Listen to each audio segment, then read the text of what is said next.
Hi everyone, I'm Maggy Martinez and welcome to the hot seat.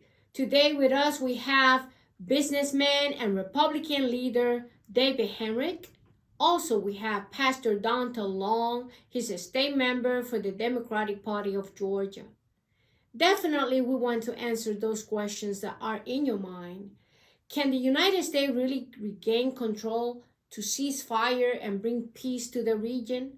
Does Vladimir Putin has the intention to really stop this war? And how the European Union is helping Zelensky to protect democracy?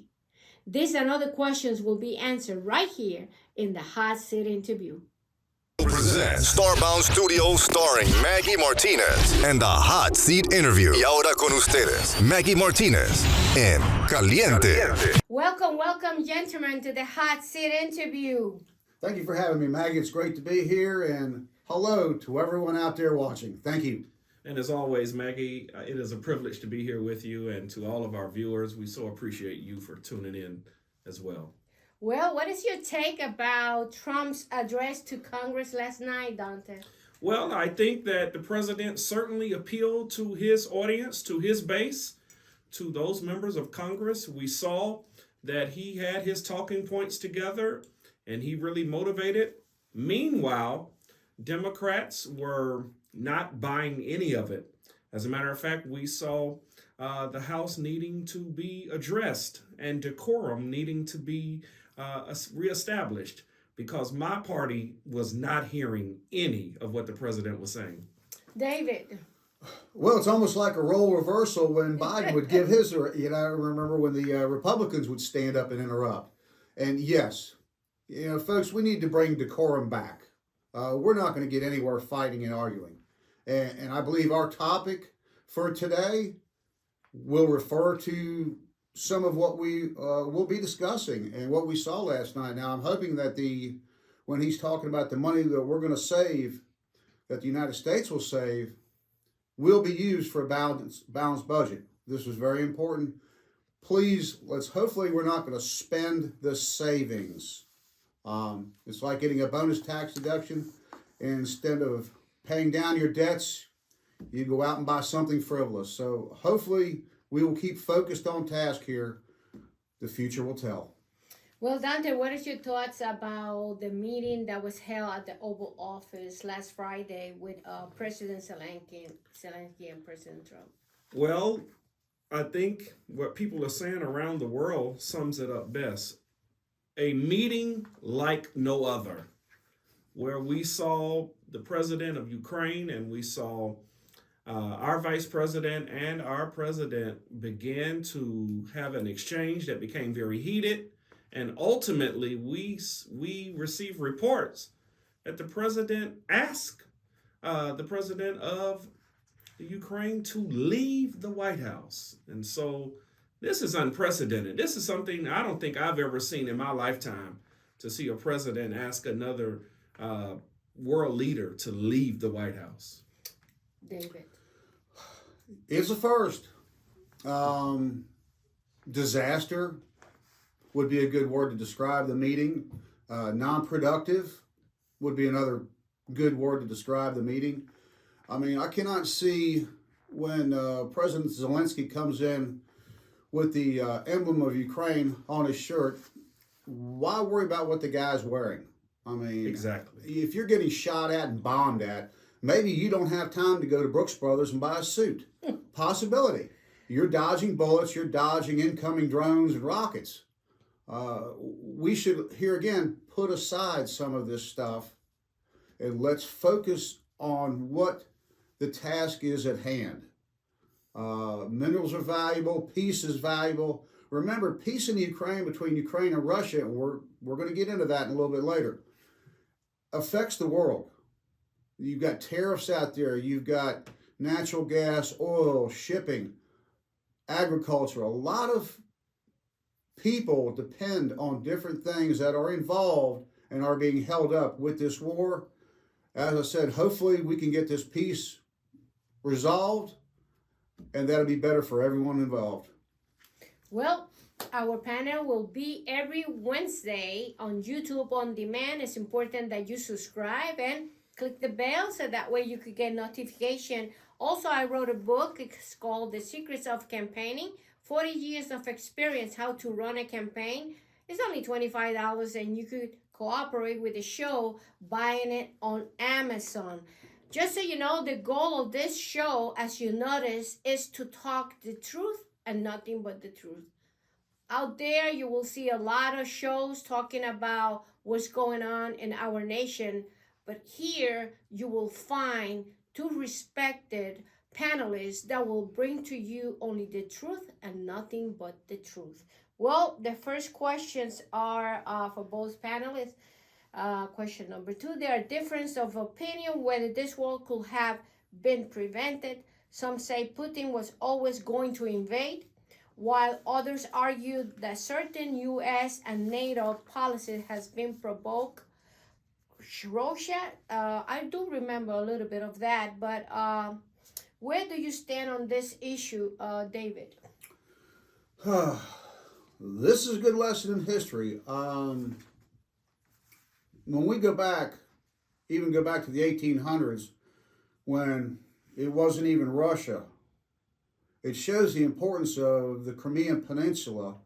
Now remember, back in 1856, Treaty of Paris, Russia was not allowed to have any naval bases on the Black Sea.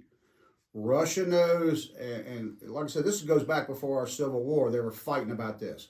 They have been fighting for years. Russia knows the importance of Crimea. They know the importance of having that naval base, and they also know the importance of the air bases that are there. That is their southwestern defense station, if you will, and they're going to do everything they can to hold on to it.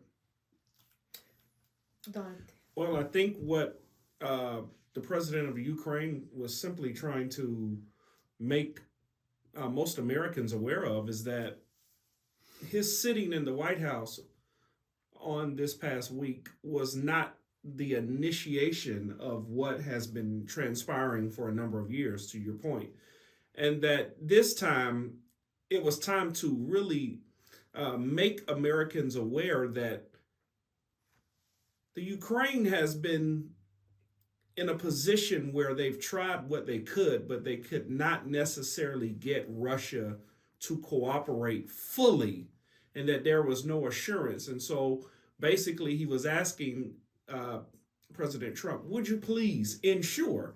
And I'm not sure that the president could ensure, but at least he wanted to make sure that he put it out there so that the Americans could really know that this is a question that he's been asking for quite some time. I agree with that. I agree that the Ukrainian people, being Ukrainian myself on my mom's side, they have been under Russian oppression for hundreds of years. And all they want to do is have an autonomous government and be able to stand on their own 2 feet without the fear of the invasion from the Russian side. Well, the U.S. had provided Ukraine with billions in military aid. Not like Trump said. I fact-checked that as only $120 million. Supporters say this is necessary to defend democracy, while critics argue it's an endless financial burden for the United States. Should America continue this level of support, or reduce it, or take a different approach? And the question is for both, Daunta. I think only when we can get Russia to sit down at the table with us could we ultimately find out what the real problem and potential solution would be. You know, our president has said over the last couple of days that he's been on the phone with both parties separately. Is it me, or could this just be simply put, that we could just really get all three in the room at one time and talk about what could the potential peace look like long term for the Ukrainians?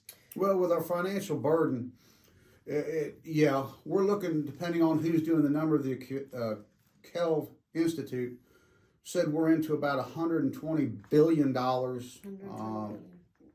right in there. We got to start looking at, when we started putting money into it before the invasion, we spent $4.5 billion,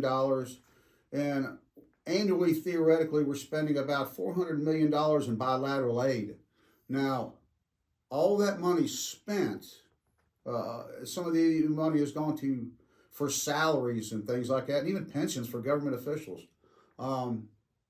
What good is the money being for the Ukrainian people? What good is this going for peace in that area? I think is what we need to focus on. And when we start spending the money, what guarantees and what direction is that money actually going to? Like I said, I'm hoping for the benefit of the people and for peace in the region. Well, Russia has justified its invasion by claiming that Ukraine was moving too close to NATO and treating Russia's security. In other words, Russia felt threatened. Do you believe that there's a legitimate argument on this, or just an excuse for expansionism? David, and then Daunta. Oh, Putin, his standard is Russia first, Russia only. That's Putin is looking out for himself, and he'll use it doesn't matter if it's a viable reason or just a standard excuse. It doesn't matter. Putin does not care what the world thinks of him. He's going to do what he wants. He wants to, and it's not going to happen to a point, and we're all hoping for this.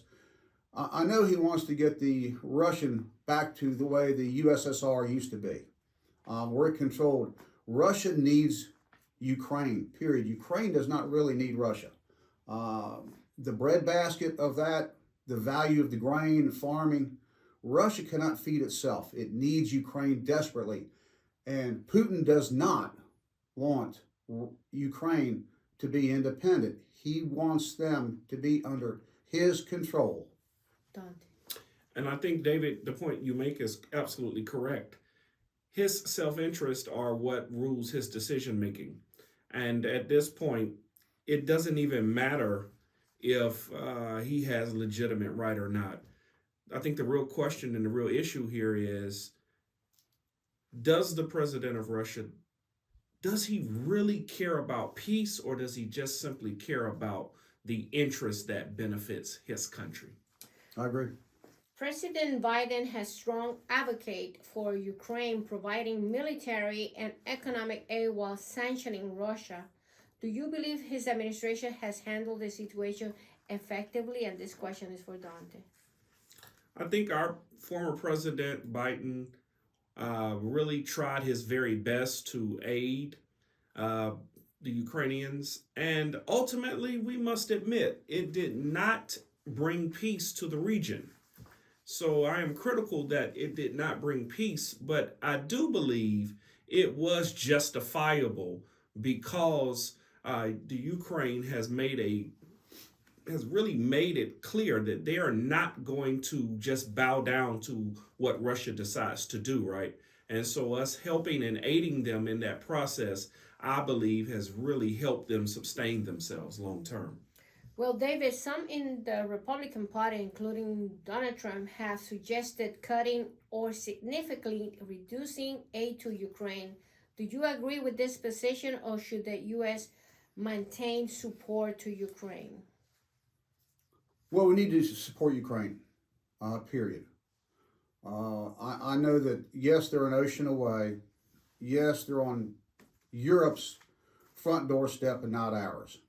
However, if we forget to learn our lesson, which it took a Second World War for us to learn a lesson that World War I established, where you have to remember we let Germany rebuild itself after World War I.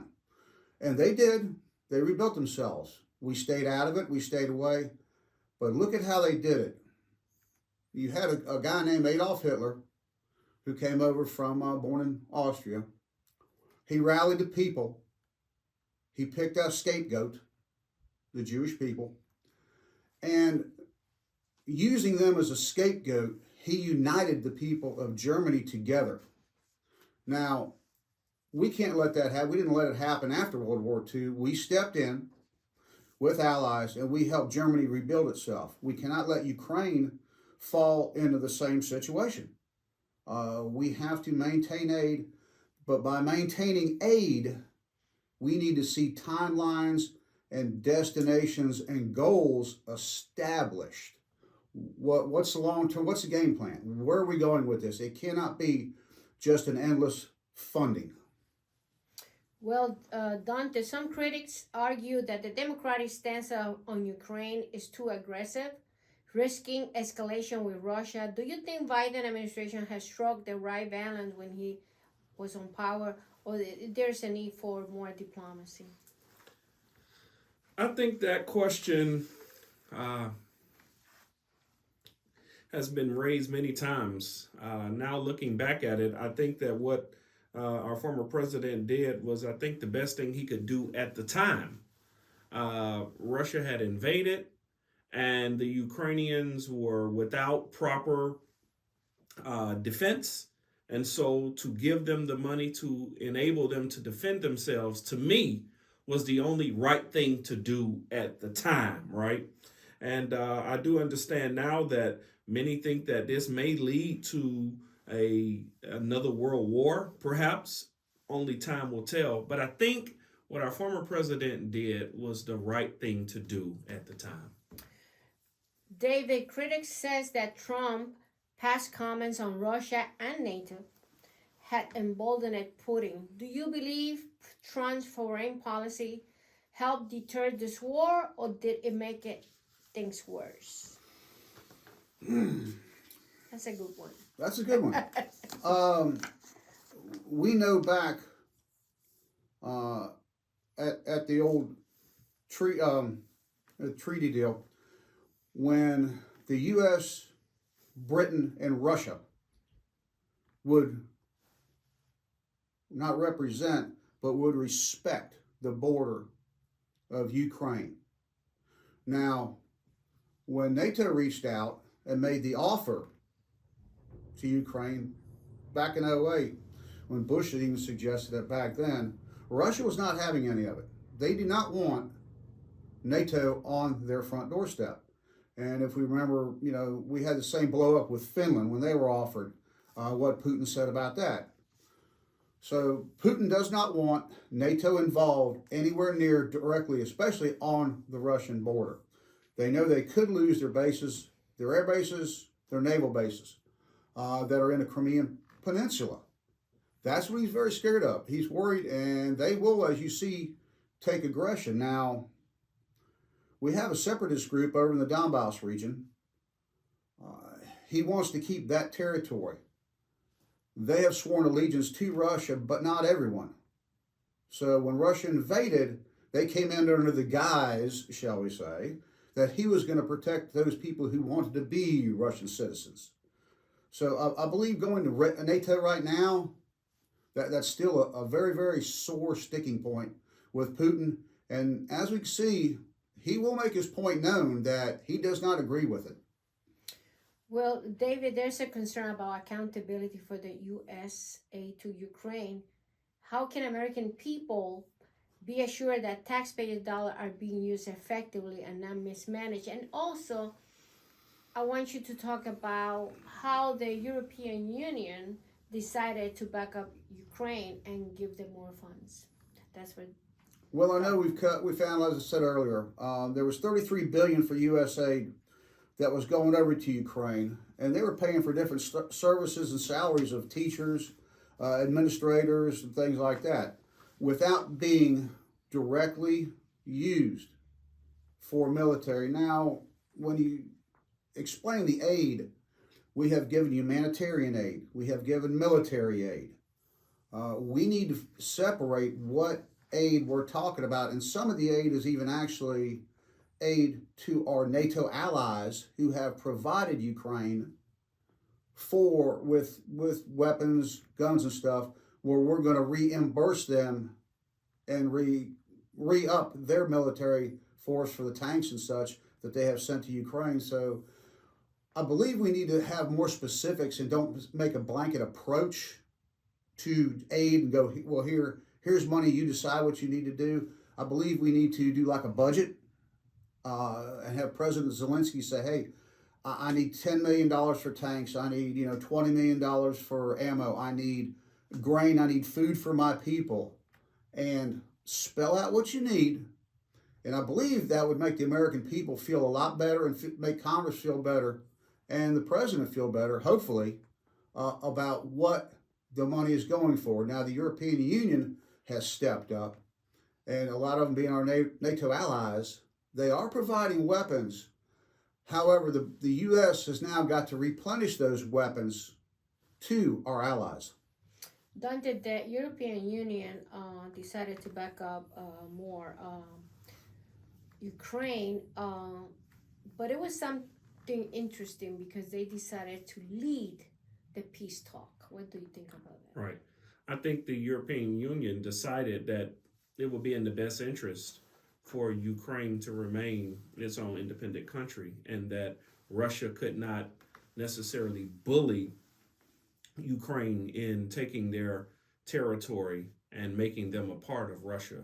Ultimately, I guess in Putin's mind, he's thinking that he can reinvoke the ultimate Soviet Union concept or something of that sort. But I think what the European allies have really shown him is that we are in this together, and that we will step up when it's time and when it's necessary.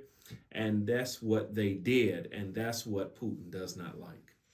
Well, what I noticed that the European Union is going to take the lead for the peace talk and not the United States. What do you think about that? I think, again, they want to invoke that peace because it really brings about a precedence in showing that they can lead into the peace talks and enable the Ukrainians to have that peace that they so desperately desire. So with the European Union taking the lead, I think it gives them the leverage to make sure that their interests in this European Union are really brought to the forefront as well. David, do you think Trump looked weak in terms of managing the diplomacy that is required to talk about peace talk? I don't think he looks weak. He looks questionable. This is where, you got a businessman, not a politician. And we can look at it, as Daunta was saying, at the European Union. How many times of different wars has the United States been involved in? Let's go to the Paris peace talks, the Paris Accord. It seems that whenever there is a conflict, that the European Union takes the lead in bringing the peace talks together. So I see this pretty much as a historical standard. Like I said, when I mentioned the treaty of from the Crimean War, it was signed in Paris, 1856. Look at when we went through Vietnam, when we went through right now. The stuff for Gaza, that wasn't handled over there. It was done through another country, and it wasn't done here. So I believe we have to look at being objective and having a neutral area, if you will, for the peace talks, so that we can take away the input that, oh, you're biased, you're prejudicial.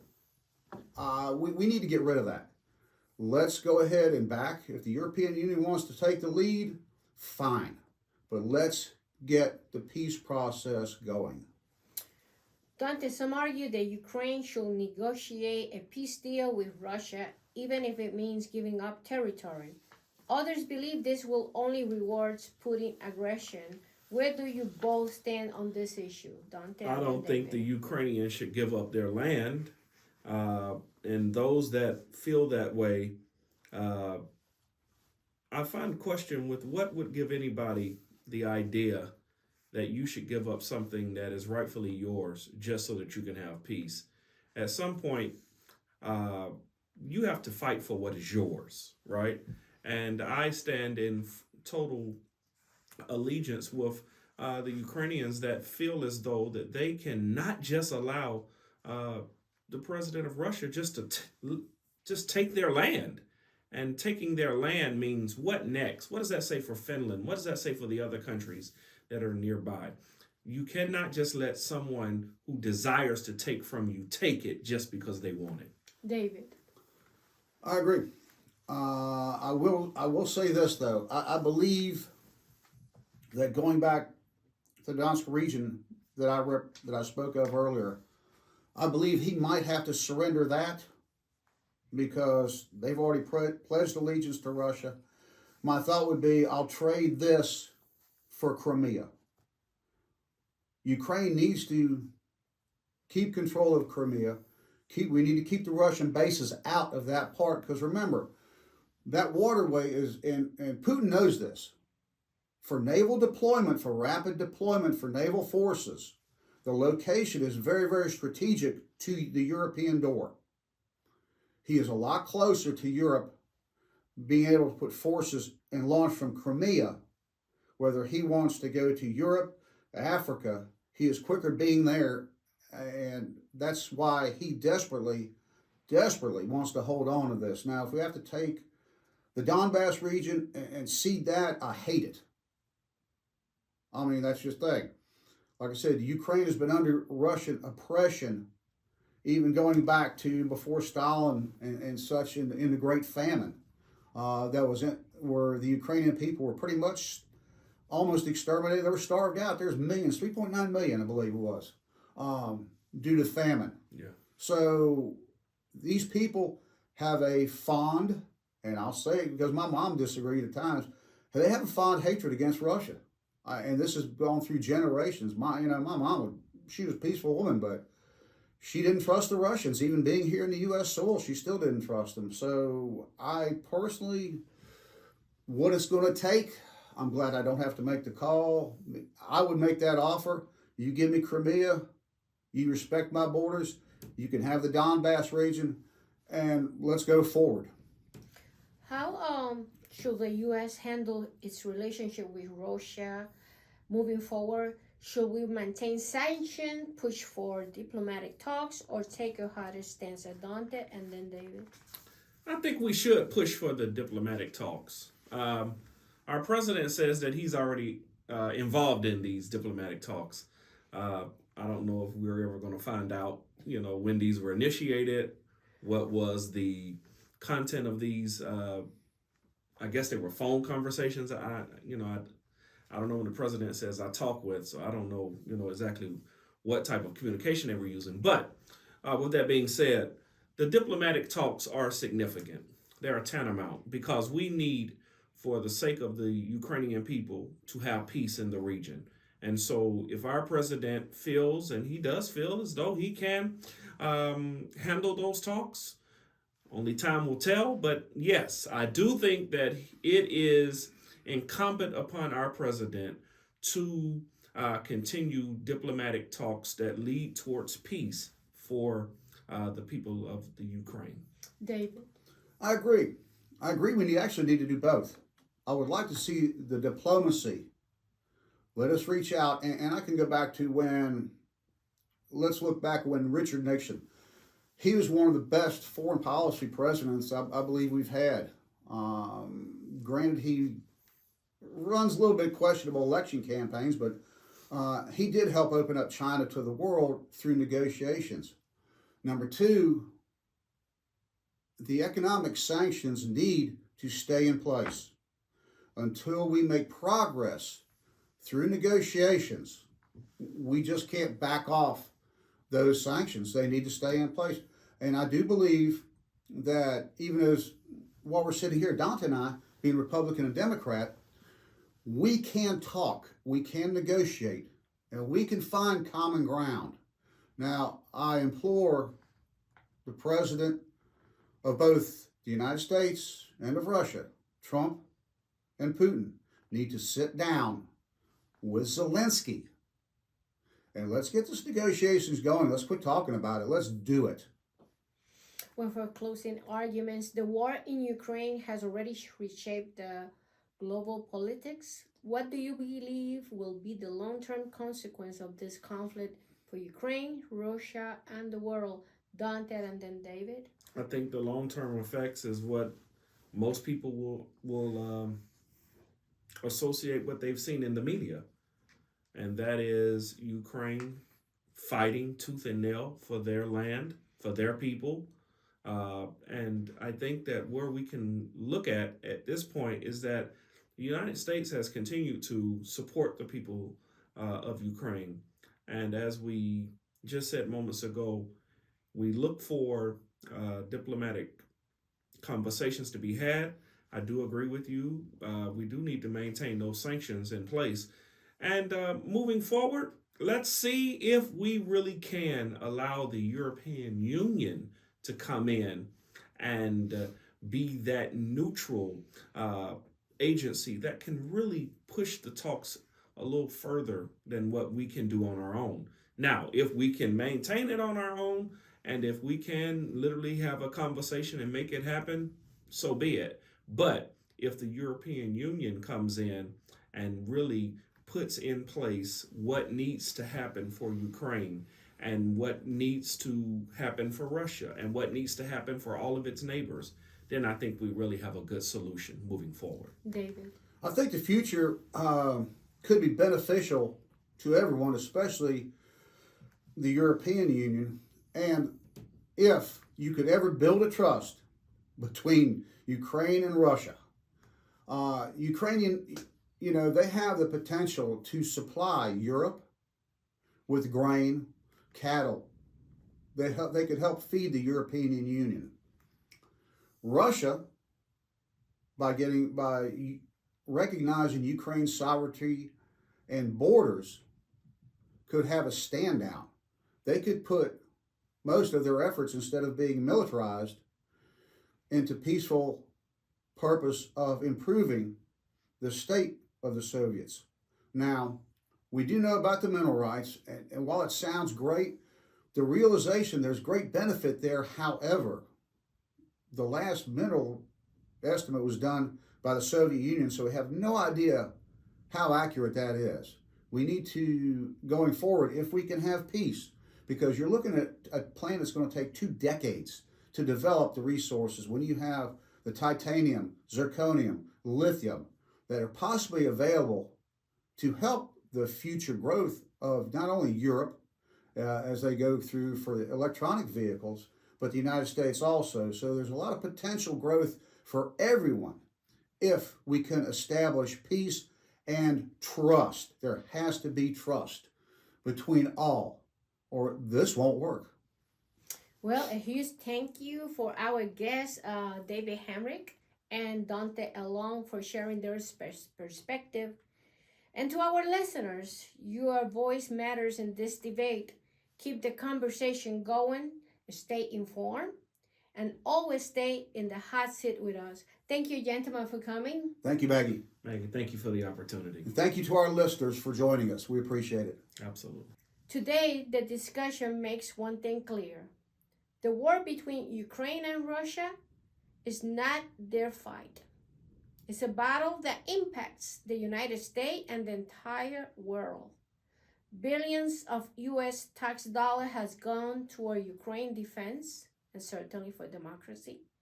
Yet the debate ranges on, should we continue supporting them or should America take a setback?